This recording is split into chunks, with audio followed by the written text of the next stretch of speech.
How to close Ally Bank account. So visit the Ally Bank website and log into your account using your username and password. Take a moment to review your account to ensure there are no pending transactions, checks, or scheduled payments that need to be processed before closing the account.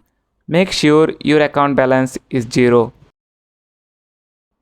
Reach out to bank's customer service to initiate the account closure process. You can typically find their contact information on the website. You may be able to initiate the closure process online or through their customer service hotline. After submitting your request, make sure to verify with Ally Bank that your account has been successfully closed. You may receive confirmation via email.